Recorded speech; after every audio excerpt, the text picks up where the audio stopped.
Hello, and welcome back to the Juniper JNCIA Junos Training Series. My name is Chris Frisch. In this video, we are going to discuss binary and decimal conversion. You may already be familiar with some of these concepts, and if you are, this will be a good opportunity to refresh your skills. There will be questions on the JNCIA Junos exam regarding binary conversion, so this video is designed to meet that requirement. If you are not already familiar with this topic, don't worry, we will cover everything you need to know. So let's get started. The first thing we are going to talk about is decimal to binary conversion. One of the fundamental concepts you will need to be familiar with in networking is binary. Why is binary important, you might ask? Well, understanding binary is important to a network engineer because it represents the mathematics behind IP addressing. In networking, understanding IP addressing is mandatory.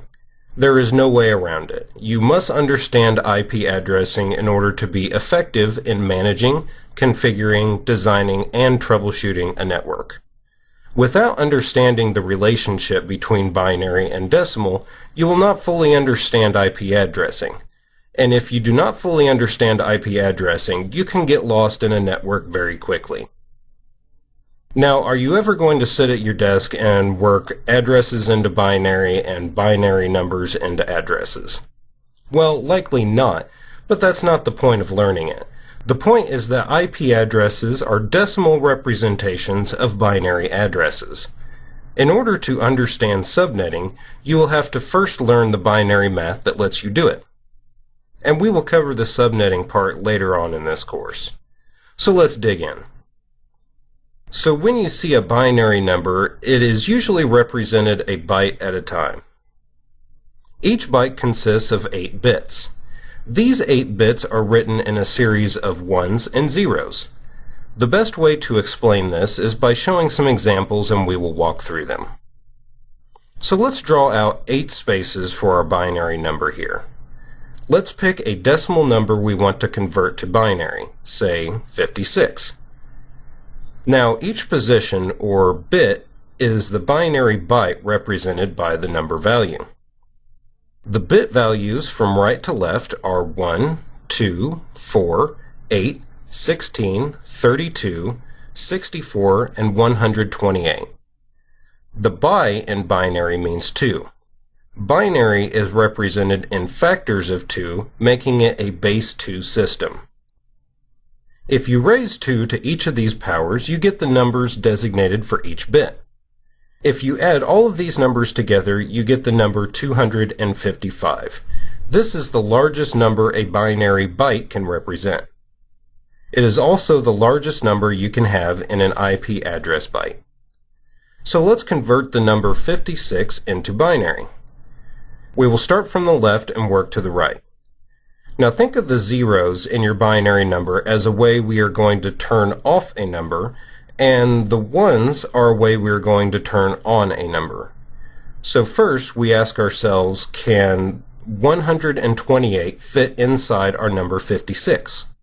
Well, no it can't, obviously, because 128 is a larger number than our number 56. So we are going to turn that number off with a 0, because we can't use it. Now, can the number 64 fit inside our number 56? Once again, no it cannot, obviously, so we are going to turn that bit off with a 0.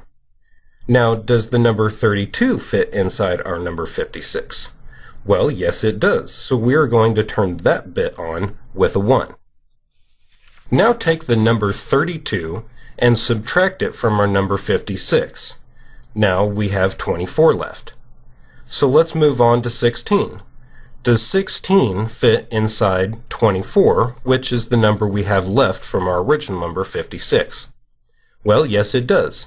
So we're going to turn that bit on with a 1, and then we're going to subtract that 16 from what we have left of our number, which is 24. Now we have 8 left. So let's move on to the next bit, which is 8. And of course we know that 8 fits inside of 8, so let's turn that bit on with a 1.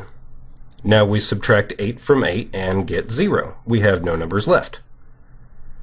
But we still have some bits in our binary number left. So what does that mean? Well, since we have 0 left of the number that we are trying to convert to binary, none of the remaining numbers will fit inside it, will it?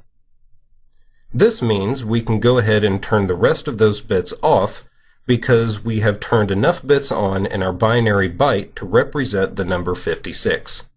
So we end up with 00111000, and this is the binary version of the number 56. So if we add up all the numbers for the bits we turned on, 32, 16, and 8, what do we get? Well, we get 56. So basically we are using the numbers representing the bits in the binary byte to make the decimal number. Alright, so now let's go the other direction and convert a binary number into decimal. This is basically the same principle but in reverse. Let's start with the binary number 011010000 and convert it to a decimal number. So all we need to do is look at the bits that have been turned on, or the bits that have a value of 1. From left to right, the first bit is 0, so we ignore that number, which is 128. The next bit is a 1, so let's bring that number down, which is 64. The next bit is a 1, so let's bring that number down, which is a 32. The next bit is a 0, so we'll ignore that and move on. The next bit is a 1, so we'll bring that down, which is 8. And the rest of the bits are turned off or have zeros, so we can ignore them. Now all we have to do is add up the numbers we brought down and get the decimal number 104. This can be a bit confusing at first, but with some practice you will start to see the pattern and it will become much easier.